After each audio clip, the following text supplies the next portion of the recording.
우리 오늘은 용스터디 함께하는 신학공부 기독론 함께 보고 있고요. 김동건 교수님의 그리스도론의 역사 함께 보고 있습니다. 여기서 제17장 자유주의 신학과 역사적 예수에 대해서 보도록 하겠습니다.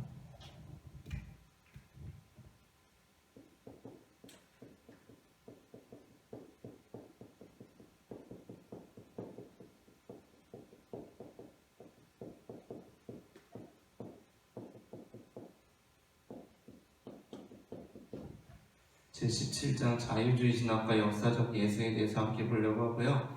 신학적인 사조의 변화에 따라서 우리가 앞서 정통주의를 보았고, 여기 종교개혁입니다. 종교개혁에 따른 정통주의를 보았고, 이후에 나오게 되는 것이 바로 이제 자유주의거든요. 자유주의의 가장 유명한 인물을 꼽으라고 하면 슐라이어마어라는 사람이 있고, 그리고 리츠리라는 사람이 있어요. 우리 책에도 언급이 되는데, 한 몇 명 언급이 되는데, 이 둘이 이제 가장 유명하다고 할 수가 있겠고, 이 다음으로 이제 신정통주의로 넘어가는 거거든요. 신정통주의에 따르면 이제 우리 교재에서도 보겠지만, 이제 불트라만이라는 사람도 있겠고, 우리가 가장 유명한 인물로는 지난 시간에 보니까 칼마르트라는 사람이 나오게 되는 겁니다. 그리고 이제 이러한 사조 안에서 이제 신정통주의가 나오고 자유주의 나오고 신정통주의 나오고 이런 식으로 이제 나가게 되는 건데, 사실 이 역사적 예수, 우리 교재에서 지금 다루고 있는 역사적 예수는 이제 이것보다 더 나중이라고 할 수가 있어요. 최근이죠. 어떻게 보면 최근까지도 이어지고 있는 내용을 지금 다루고 있는 거기 때문에 이 역사적 예술을 자유주의 신학하고 이제 같이 놓는 게 조금 의아할 수는 있지만, 왜 이렇게 하냐면 이제 자유주의 신학 안에서 다루게 되는 것이 이제 그리스도론적인 부분이고, 그렇기 때문에 우리 책이 그리스도론의 역사 아닙니까? 그래서 이제 그런 면에서 자유주의에서 지금 슐라이어머와 리츠는 자유주의에서 그냥 이 사람들을 안 다루면 그건 엉터리라고 여겨질 만큼 자유주의에서 반드시 다뤄야만 하는 학자들임에도 불구하고 여기서는 이 사람들을 다루지 않고, 왜냐하면 우리는 지금 그리스도론을 위주로 보기 때문에 이들을 다루지 않고 지금 자유주의 신학과 연결되어서 역사적 예술을 다루겠다라고 이렇게 이야기를 하고 있어요. 그래서 이제 역사적 예술은 이 지금 자유주의에서부터 이어져서 지금 역사적 예술까지를 다루고 있는 거고, 예수 세미나라고 이어지는 세미나라고 언급되는 이것까지를 다루고 있는 거고, 그래서 이게 지금 이때 신정통주의 이전에 있었던 거라고 오해를 해서는 안 됩니다. 당연히 이제 교재를 읽어보셨으면 안 그러실 것이라고 생각이 되고요. 처음으로 이제 자유주의 신학에 대해서 보게 되면 자유주의 신학의 특징이 있어요. 무엇이냐면 589페이지 자유주의 신학은 역사의 진보를 받아들였다. 그것은 당시의 진화 사상과도 연관이 있었다. 당시 시대 정신은 역사는 진보한다고 믿었으며 역사에 대한 낙관적 입장이 지배적이었다. 뭐예요? 당시 이제 역사가 진보하면서 우리 다 할 수 있을 것 같아. 우리 진짜 잘 살 수 있을 것 같아. 라는 생각들, 낙관적인 생각들이 이제 지배적이었다는 거 아닙니까? 근데 이제 그러한 것들이 이후에 이제 보게 되면 한계를 드러내게 되었다. 특별히 제1차 세계대전 즈음에서 이러한 한계를 드러내게 되었다라는 것이고, 그래서 이제 자유주의 신학이라는 건 뭐냐? 589페이지 두 번째 문단.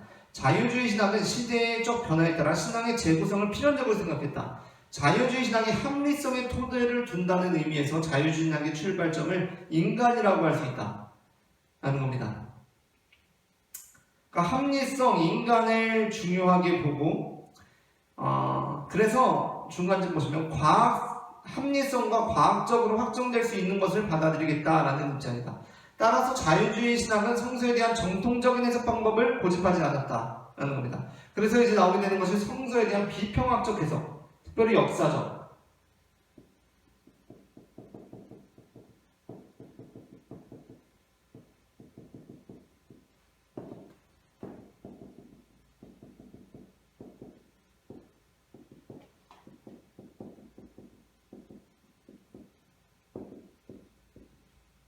자, 역사적 선물로서의 성서. 여기서 이제 성서냐, 왜 성경도 아니고 성경이나 서나 사실은 똑같이 지금 의미상 받아들이고 쓸 수는 있지만, 성경은 뭐예요? 뭔가 좀 종교의 경전으로서의 성경을 할 때는 성경이라는 의미를 아무래도 담게 되고 성서라는 것은 뭐예요?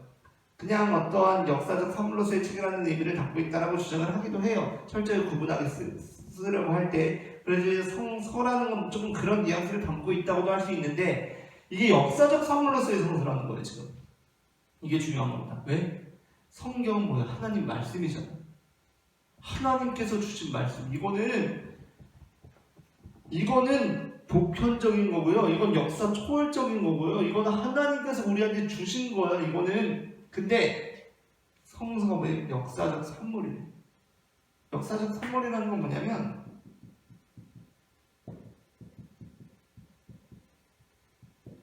인간적인 한계 안에서 작성됐다는 거예요. 성서가. 근데 이제 시간이 지나면서 이거를 이상하게 받아들이는 사람은 오늘날 주류 신학계에서는 없다고 보시면 됩니다. 그러니까 이걸 안 받아들이는 사람이 없어요. 성서는 당연히 역사적인 산물이고 인간적인 한계 안에서 쓰여진 거예요. 이걸 안 받아들이는 사람은 없어요. 그러나 이 당시에 이제 자유주의는 이걸 이제 받아들이기 시작한 겁니다. 그러니까 그 당시로서는 얼마나 충격이었어요. 물론 이걸 오늘날에도 받아들이는 정도에 대해서는 차이가 있죠. 그러니까 우리는 이렇게 받아들이면서도 역시 성경은 하나님의 말씀이야 라고 이렇게 받아들이는데 어쨌든 그래서 성서에 대해서 비평학적으로 해석하기 시작했다. 그래서 이제 이 부분이 이제 나오는 겁니다. 자유주의 신학의 근데 가장 이제 중요한 특징은 뭐냐면 인간에 대한 낙관이에요. 인간에 대한 낙관. 무슨 얘기냐면 쉽게 말해서 인간이 그렇게 전쟁 안 벌일 줄 알았다니까요. 학살하지 않을 줄 알았다니까요. 인간이 도덕적이고 윤리적인 인간인 줄 알았다니까요. 근데 그게 아니었다는 게 자유주의 신앙의 가장 큰 이제 그냥 역사적인 사건으로 드러나 버린 거죠. 그렇죠? 그들의 세상이 틀렸다는 것이 그냥 입증돼 버린 겁니다. 그렇다는 거. 그게 이제 590페이지에 보면 첫 번째 줄 자유주의가 믿어온 역사의 진보는 허구였고 하나님 나라의 팽창과 그에 따른 기독교 윤리의 확산은 제1차 세계대전의 발발로 산산조각이 났다라는 겁니다. 자유주의 신앙은 그 당시 사회의 가장된 평화와 안정에 취해 신학이 가져야 할 역사인식과 예언자적 통찰을 상실했다라는 겁니다. 그게 이제 물론 자유주의 신학의 학문적 공헌을 인정하지만 그럼에도 불구하고 그랬다라는 거고요. 그래서 이제 역사적 예수 탐구로 이제 넘어오게 되는데, 역사적 예수 탐구에서 이제 세 가지로 나누고 있어요. 이제 김동원 교수님은 여기서 세 단계로 말합니다.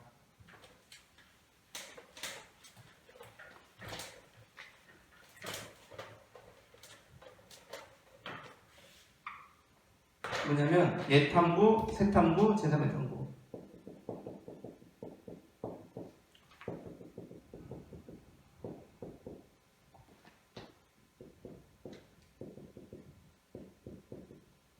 여기서 이제 옛 탐구라고 하면은 뭐냐면 슈바이처와 불트만 이전이에요. 여기에 이제 어떤 인물이 있는 거냐면 슈바이처, 우리가 생각하는 그 슈바이처 맞습니다.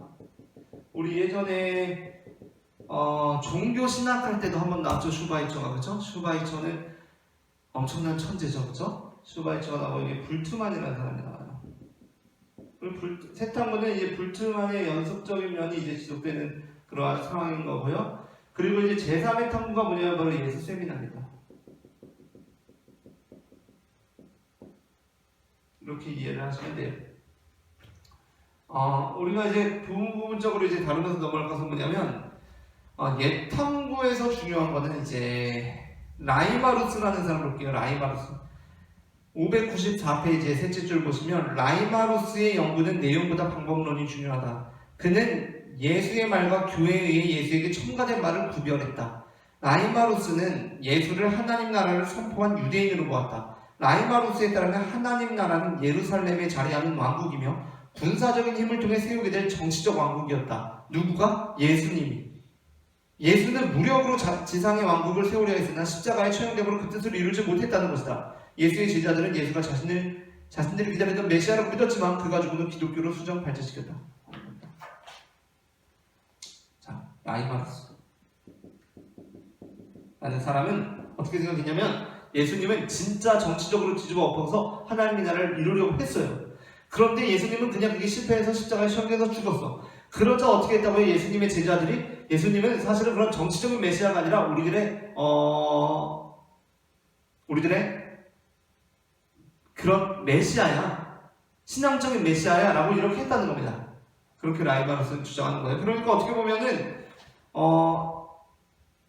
일반적으로 제가 어떤 강의 설교를 하면서 그 당시에 내세웠던 주장으로는 오히려 정반대라고 느껴질 수 있어요. 왜냐하면 그 당시 유대인들은, 제자들은 예수님을 보면서 정치적인 기대감을 가지고 있었다라고 생각을 하거든요. 그러니까 예수님께서 다 뒤집어 엎어주실 거야. 그런데 예수님께서 어떻게 되세요? 난 너희가 말하는 그런 다윗적인 메시아가 아니다. 너희가 그렇게 나를 다윗적인 그런 전사로 생각한다면 그건 너무 아니다. 나는 하나님의 아들이고 너희의 죄를 대속하기 위해서 온 메시아다 라는 그런 것과는 오히려 반대되는 입장이라고 볼 수가 있겠죠. 그러면서 이제 그 다음에 슈트라우스라는 인물이 나오는데, 슈트라우스라는 인물 굉장히 중요합니다. 라이마루스는 제가 솔직히 이 책을 읽으면서 처음 들어봤어요. 그런데 슈트라우스는 굉장히 익숙한 인물이거든요.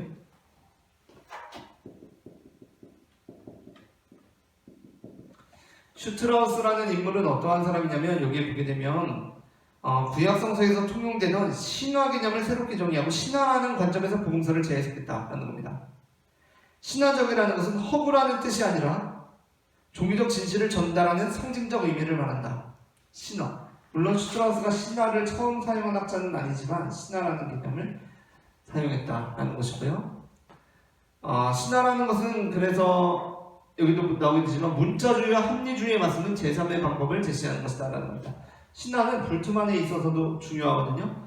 불투만이 이야기하는 건 비신화예요. 비신화. 성서는 신화적인 관점에서 기록이 되었어요. 그래서 우리가 성서를 진짜 이해하려면 어떻게 해야 돼요? 진짜 이해하려면 그런 신화적인 것들을 다 제거해야 된다는 거예요. 그러면 성서를 진짜 이해할 수가 있어요. 절대로 불투만은 성서가 이해할 가치도 없고 인간들이 쓴 책이고 이렇게 이해한 게 아닙니다. 성서가 신화적이라고 해서 성서가 말도 안 되는 옛날 이야기들을 적어놓은 거 다 그런 얘기가 아니에요. 성서는 신화적인 관점에서 썼어. 그래서 신화적인 걸 걷어내면 우리는 이 진정한 의미를 알 수 있어라는 거예요. 예? 그걸 이해해야 되는데 그걸 이해 안 하고 뭐야? 불투만 성서가 신화래. 그래서 우리 신화 걷어내야 되는데 뭐야? 그러면 성서 무시하는 거야? 이렇게 이해하면 안 된다는 겁니다. 그렇죠? 예, 이렇다는 거고 슈트라우스까지.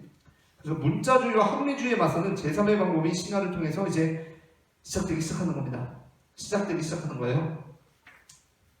자, 문자주의와 합리주의를 넘어서는 제3의 방법이 이렇게 되고, 이제 여기에서 중요한 게 이제 1단계와 2단계로 넘어가면서 켈러라는 인물이 여기 나와요. 켈러. 슈바이처라는 인물이 나오는데, 켈러라는 인물에 대해서는 우리가 두 가지만 살펴보려고 해요. 뭐냐면 여기서 처음으로 이제 역사적 예수와 성서적 그리스도 나옵니다. 보통 이제 신앙의 그리스도라고 하기도 하고요. 그러니까 그리스도론과 예수론은 다르거든요. 우리 교재에서도 지금 예수론이 몇 번 나오죠. 그래서 예수론이 이제 조금 나오는데 그리스도론과 예수론은 다르다는 것이고, 그런데 이제 여기에서 그러나 다름에도 불구하고 교재에서 얘기하는 건 뭐예요? 상호 보완적으로 서로 이제 힘을 협력해서 나가야 된다. 한계들을 서로 이제 보완해주고 이러면서 나가야 된다는 그런 이야기고, 역사적 예수와 성서의 그리스도가 이제 분리되기 시작합니다. 예수와 성서의 그리스도가 분리되기 시작하고, 그리고 켈러 같은 경우는 역사에 대해서 역사를 어떻게 보느냐, 그냥 역사, 이것을 뭐라고 하죠? 그냥 역사? 실증적 역사와 실존적 역사가 있다.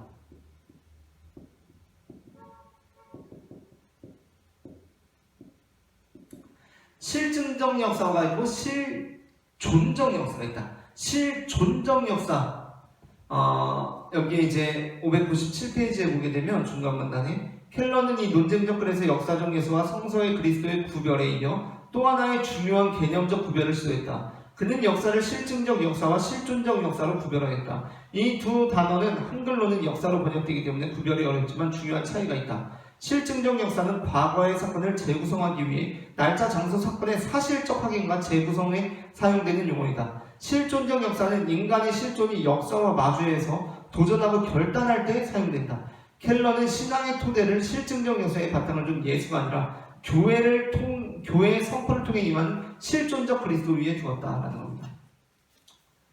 이렇게 됐고, 그 다음에 이제 슈바이처가 나오면서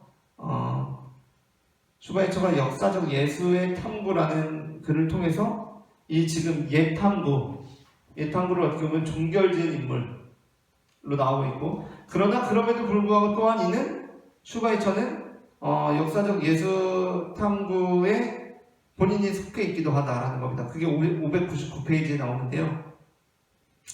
598페이지 맨 마지막 문단부터 보겠습니다. 슈바이처는 역사적 예수의 탐구에 회의적이었고 역사적 예수 논쟁에 종지부를 찍었다는 평가를 받았다. 지금 여기에서 다루어지고 있는 이 논쟁에 종지부를 찍은 거예요. 슈바이처가. 뭐를 통해서? 역사적 예수의 탐구라는 책을 통해서. 일반적으로 슈바이처를 이렇게 평가하지만 이는 부분적으로만 사실이다. 슈바이처의 책이 더는 서툴게 역사적 예수의 탐구에 임할 수 없다는 것을 보여주므로, 더는 서툴게 역사적 예수의 탐구에 임할 수 없다는 것을 보여주므로 이 논쟁의 중요한 전환점을 마련한 것은 사실이다. 이제는 더 이상 그렇게 서툰 방식으로 역사적 예수 탐구를 했으면 안 돼라고 이제 슈바이처가 선언을 했다는 거예요. 하지만 그가 역사적 예수에 대한 회의론자가 된 것은 아니다. 그는 이 책의 마지막 결론 부분에서 자신이 이해한 역사적 예수의 모습, 즉 임박한 종말론적 기대 속에서 역사의 수레에 몸을 던진 예수를 그리고 있다. 슈바이처는 예수를 이해하기 위해 종말론적인 요소를 강조했다라고 하면서 결과적으로 슈바이처와 그의 책은 역사적 예수의 탐구의 타당성, 그리고 복음서와 예수를 이해하기 위한 성서자료의 성격에 대해 근본적인 재고를 요청했다는 겁니다. 그렇게 해서 이제 슈바이처까지 나가게 되고, 그 다음으로 이제 불트만이 나와요.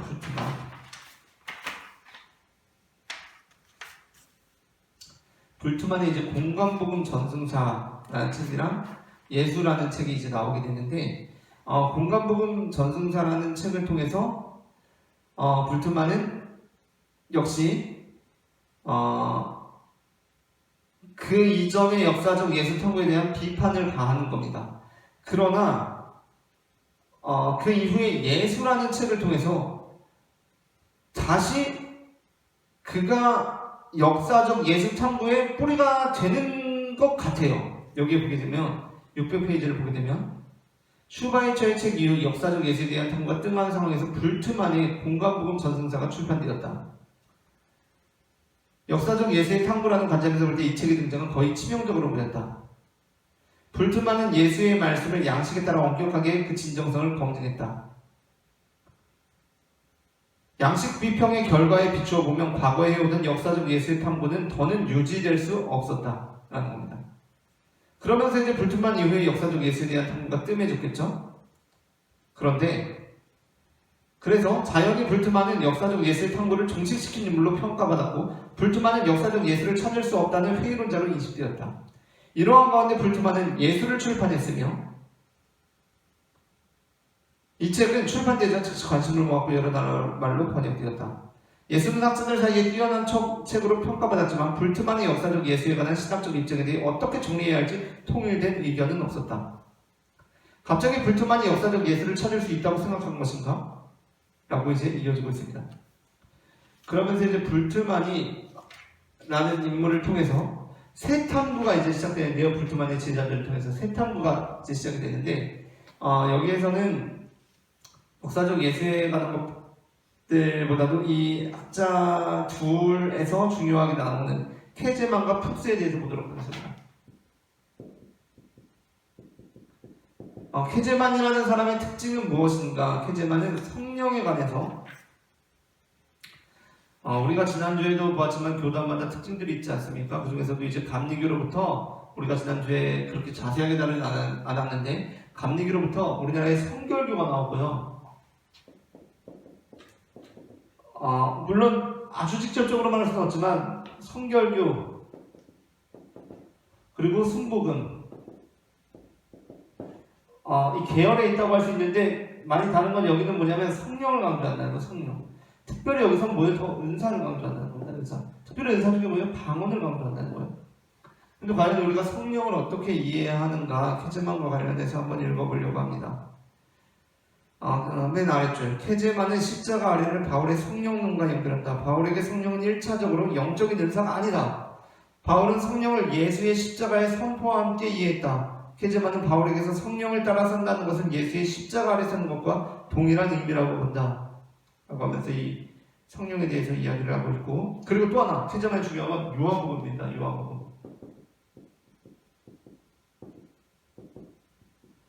우리가 이 복음서의 이제 전승자, 복음서가 어떻게 이루어졌나를 보게 되면 두 자료설이에요. 우리가 예전에 뭐 마태복음을 할 때도 그렇고 몇 번 다뤘던 것 같은데, 일단 마태복음 중심으로 봅시다. 마태복음이 있어요. 그런데 마태복음이 마가복음하고 되게 유사하거든요. 그래서 순서상 막 오히려 줄였다 이런 입장도 있지만, 마태복음을 마가복음이 따랐다, 1차 자료로 삼았다라는 게 이제 주요한 입장이에요. 그런데 아니 마태복음에는, 근데 마가복음은 누가복음도 따라줬거든. 누가복음. 그런데 마태복음하고 누가복음에는 마가복음에 나오지 않는데 이들 둘이 똑같이 나오는 게 있어. 신기하지 않아요? 그렇죠?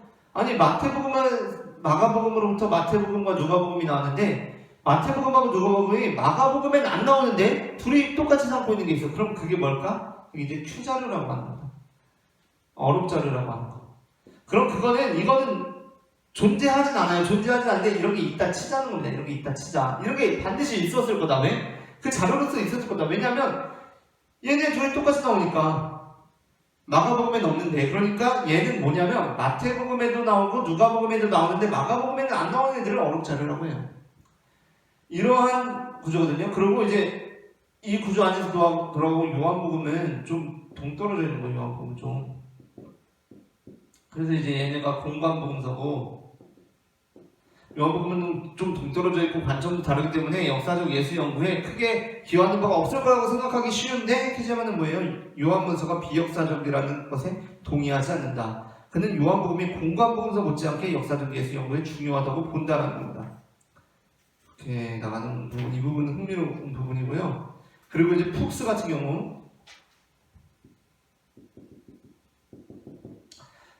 경우는 이제 하나님 나라를 특별히 식사하고 연결지었다는 것, 식탁 공동체하고 연결지었다는 게 중요한 부분이고,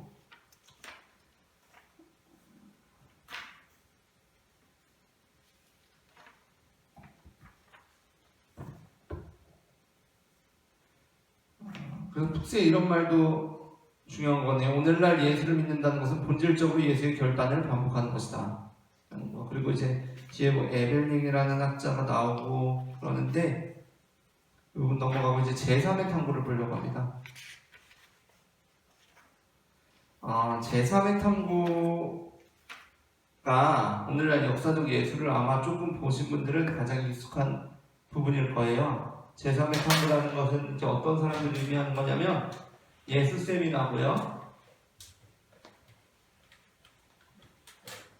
이제 이걸 보려고 하는데, 제3의 탐구, 예수 세미나라는 건데, 여기에 이제 들어있는 인물들이 우리가 볼 때는 가장 이제 유명한 사람이 누구냐면, 뭐 마커스 보그라든가, 그냥 마커스 찬양 집회팀 아닙니다. 마커스 보그, 뭐 존 쉘비 스퐁, 그리고 뭐 펑크, 뭐 크로산 이제 뒤에 가면 이제 그리스도론 하면서 크로산의 그리스도론을 다루기도 하는데, 이러한 인물들이 제일 중요해요. 우리나라에는 마커스 보그가 제일 널리 알려져 있는 것 같고, 이제 제3의 탐구 예수 세미나, 특별히 예수 세미나, 역사적 예수, 이거에 관심 있는 사람들은 주로 마커스 보그의 책을 가장 많이 보편적으로 읽는 것 같아요. 그런데 이들의 입장은 뭐냐면 역사적 예수를 추구하는 거고요. 가장 이제 쉽게 설명을 드리자면, 우리 전통적인 입장에서 보면 상당히 진보적이에요. 진적이라고 할 수 있을까? 어쨌든 상당히 진보적이고, 중요한 건 뭐냐면 예수님을 어떤 인간으로 봅니다. 인간. 예수님은 하나님의 아들이라고 보는데, 근데 이제 인간이라고 거의 봐요. 근데 이제 제가 안타까운 면이 있습니다. 뭐냐면 우리 이제 교재를 보게 되면 역사적 예수의 제3의 탐구를 하면서 여기 이제 뭐 톰라이트라는 사람도 나오고, 톰라이트라는 사람은 이제 그 역사적 예수 쪽은 아니지만 어쨌든 이름이 언급된다는 겁니다. 앞부분에 나오고 왜냐면 유명한 사람이어서 이제 톰라이트를 통해서 역사적 예수 세미나가 공식적인 명칭이 사용되었다라는 것이고, 보게 되면 대체로 이 제3의 탐구 역사적 예수 연구에 대해서 상당히 부정적으로 쓰여 있는 것 같아요. 근데 이제 저도 이 역사적 예수의 연구, 제3의 탐구의 한계를 분명히 알고 있거든요. 그리고 예수님을 인간으로만 이해한다는 것은 분명한 한계고, 저 같은 경우도 제가 이제 석사학위 논문을 존 힉이라는 사람을 썼는데, 존 힉의 그리스도론으로 썼거든요. 그게 성육신 이해인데, 은유적 성육신 이해에 대해서 썼어요. 은유적 성육신 이해.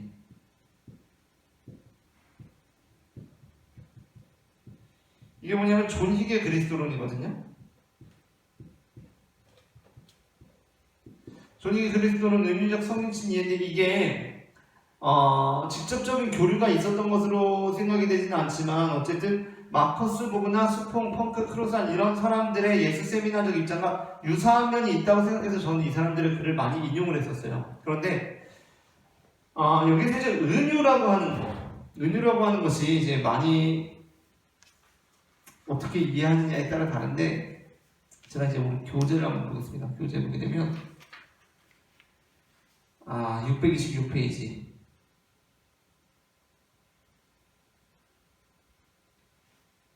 넷째 줄. 그러나 보그, 펑크, 크로산에게 예수의 부활은 사실과 비사실 혹은 은유, 비사실이라는 두 범주만 있다. 크로산은 단적으로 이렇게 묻는다. 부활은 사실인가 아니면 허구인가? 크로산이 부활을 판단하는 기준은 사실과 허구라는 두 범주밖에 없다는 겁니다. 이 부분을 읽으면서 이 뉘앙스가 굉장히 좀 의아했어요. 그러면서 조금 더 이들의 책을 봐야 되나라는 생각이 들었어요. 왜 그러냐면 제가 존 힉의 입장에서 이 마커스 보그, 펑크, 크로산의 글들을 읽었을 때에는 물론 이게 맞아요. 문자적으로는 뭐냐면 사실, 비사실.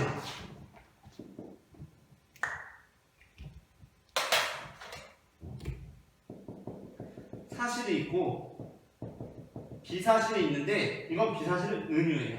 은유. 그런데 이 두 갈림길이 있는 거예요. 그래서 은유라고 한다면 사실은 그게 비사실인 거예요. 그죠? 비사실인 거야. 근데 그냥 사실, 비사실 이 구도하고는 또 다른 거거든요. 이거는 은유라는 거는. 이들이 마커스 보그, 수퐁, 펑크, 크로산 이 전체 책을 제가 뭐 깊이 읽은 건 아니지만 제가 발견했던 뉘앙스는 뭐냐면, 이들의 글들을 읽으면서 발견했던 뉘앙스는 뭐냐면, 은유라는 건 단순한 비사실이 아니에요. 은유는 단순한 비사실이 아닙니다. 사실과 비사실이라는 이 이분에서 사실, 비사실, 사실, 허구, 그러니까 은유, 허구 이런 게 아니라는 거예요. 이런 게. 물론 부분적으로 그렇게 읽을 수도 있고, 제가 제 관점 안에서 이 글들을 읽어서 이렇게 읽혔을지는 모르겠어요. 하지만 은유라는 것은 비사실과 같은 것이 절대 아닙니다. 여기서 예수님의 부활은 사실인가 비사실인가 라고 했을 때 이들은 비사실이라고 할 거예요. 그러나 그 비사실이 단순한 비사실이 아니라 그것은 은유라고 이야기를 할 거예요. 은유라는 것은 단순한 비사실은 아니에요. 그것이 사실과 비사실로 논해질 수 없다는 것을 오히려 가리키고 있는 제3의 길이라는 겁니다. 여기서 보면 이제 제3의 길이 없다라고 하잖아요. 아마 교수님의 말이 맞을 거예요. 교수님의 말이 맞을 건데, 제가 이해하기로는 이렇지 않나라는 겁니다. 왜냐하면 전통적인 입장 안에서는 오히려 이래요. 전통적인 입장 안에서는 그 전통적인 입장을 가장 명확하게 나타낸 게 C.S. 루이스의 순전한 기독교거든요.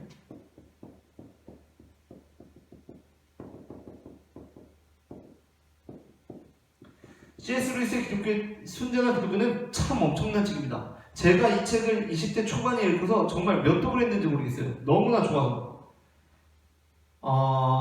제가 정말 글 자체가 아름답다고 느끼면서 읽었던 책이 이어령의 선생님의 지성에서 영성으로라는 책이 제가 진짜 이건 문체가 너무 아름답다라고 생각하면서 읽었었고, C.S. 루이스의 순전한 기독교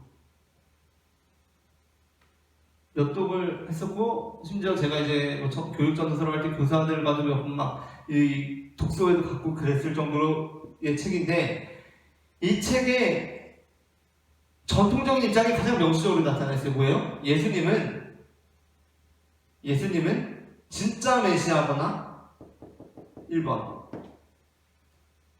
아니면 거짓말장이거나 2번과 3번은 같은 쪽인데 미치광이거나, 이 세 개입니다. 가능성. 메시아거나 거짓말쟁이거나 미치광이거나. 뭐냐면 사실이거나 비사실이거나, 이 가능성밖에 없어요. C.S. 루이스의 입장에서는 이게 전통적인 입장이거든요. 그러니까 사실이야 비사실이야? 사실이야 비사실이야? 근데 은유라는 건 단순한 비사실이라는 게 아니에요. 이 제3의 길이 있다는 겁니다. 제3의 길. 이게 바로 은유적 성신 이해가 말하는 거거든요. 은유적 성신 이해에 다 동의하지 않는다고 해도 다 동의하지 않을 수 있어요. 그러나 은유적 성신 이해가 말하고 있는 게 뭔지는 알아야 될 거 아니에요. 은유적 성신 이해가 말하고 있는 게 뭔지는. 은유적 성신 이해라는 것은 그들에게 이런 그 은유적인 표현이 담고 있는 사실 여부에 중요한 관심이 있는 게 아니라는 거예요. 그러면 어디에 중요한 관심이 있냐? 그 은유적으로 표현되었다는 것 자체가 중요하다는 겁니다. 은유적으로 표현되었다는 것 자체가 중요하다. 그것이 사실이냐 허구이냐는 부차적일 뿐만 아니라 전혀 중요하지 않은 문제다라는 겁니다. 자, 생각해보세요. 응? 은유를 생각해보죠. 은유. 메시아다라는 거. 어떤 사람이 저를 물에서 구해줬어요. 당신이 저의 구원자입니다 라고 얘기했어요. 그 사람이 저의 구원자예요. 실제로 목숨을 살려줄 수는 있지. 하지만 그 사람이 구해주지 않았어도 누군가 나를 구해줬을 수 있잖아요. 그럼 그냥 나 혼자 어떻게 빠져나왔을 수도 있잖아요. 다른 방법이 있을 수도 있잖아요. 당신 나의 유일한 구원자입니다. 당신이 아니었으면 전 죽었을 거예요. 실제로 그러지 않았을 수도 있잖아요. 그러나 그렇게 말하죠. 그건 은유적인 표현이거든요. 그렇게 됐을 때 그게 사실이냐 사실이 아니냐 허구냐 그걸 따지는 게 중요할까요? 중요하지가 않죠. 왜? 그렇게 은유적으로 표현되었다는 것 자체가 중요하다는 겁니다. 그 사람에게 그렇게 경험이 되었다는 것 자체가 중요하다는 거예요. 그리고 그렇게 은유적으로 표현되었다는 것 자체가 중요한 거지, 이게 사실이냐 비사실이냐 사실 거짓 이런 게 중요한 게 아니라는 겁니다. 뭐냐면 예수님께서 실제로 메시아거나 아니면 거짓말쟁이거나 미치광이일 거야.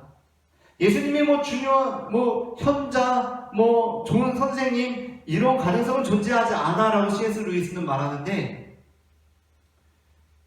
그러한 가능성으로 나아갈 길을 열어두면서도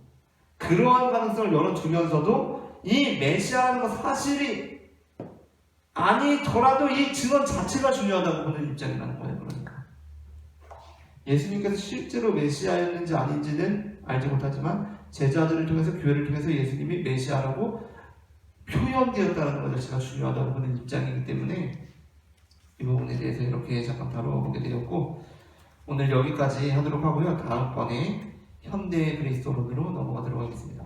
감사합니다.